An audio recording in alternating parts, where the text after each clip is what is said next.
Hello everyone, good afternoon. বলো কেমন আছো তোমরা সবাই? আশা করি তোমরা সবাই ভীষণ ভীষণ ভালো আছো। আমি তো ভালোই আছি। তো আজকে আবার 2-4 দিন পর একটা মিনি ব্লগ নিয়ে চলে আসলাম তোমাদের কাছে। আশা করি তোমাদের আজকের এই মিনি ব্লগটা অবশ্যই ভালো লাগবে। সব সময় দেখা যায় মা বাবার কাছে সন্তানে বায়না করে, এটা লাগবে সেটা লাগবে, এটা খাবো সেটা খাবো, ঠিক না? কিন্তু আজকে জানো তো পুরোটাই উল্টো হয়ে গেছে। আজকে মা বাবা আমার কাছে বায়না করেছে তারা নাকি আমার হাতের লোকেল মুরগির পাতলা ঝোল খেতে চায়। আমি তো শুনে অনেকটাই খুশি হয়ে গেলাম যে মা বাবার জন্য তো এমনি কিছুই করতে পারি না, তো কি হয়েছে, একটু রান্না করে তো খাওয়াতে পারি, ঠিক না? ঝটপট করে রান্নাটা বসিয়ে দিলাম। মা কিন্তু সমস্ত কিছু রেডি করে দিয়েছে। মাকে শুধু কড়াইটা বসিয়ে একটু নাড়াচাড়া করতে হবে। তো সেটা করতে আর কতক্ষণ, ঠিক না?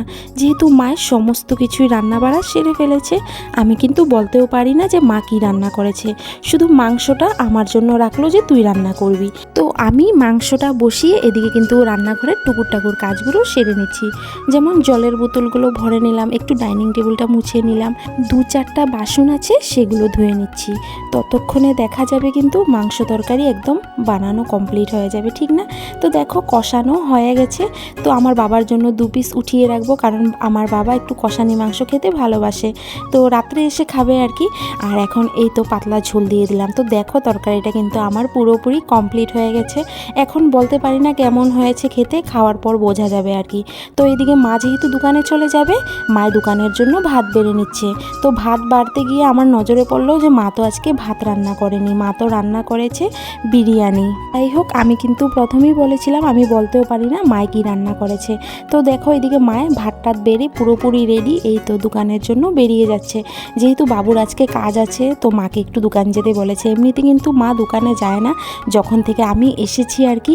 তো বাইরে এসে দেখলাম অনেক অটো আছে, কিন্তু একটাতেও ড্রাইভার নেই। তো অনেক টাইম দাঁড়িয়ে থাকার পর গিয়ে একটা অটো পাওয়া গেল। তো মা এই তো চলে যাচ্ছে দোকানে। আস্তে আস্তে রাত্র 8টা বেজে যাবে।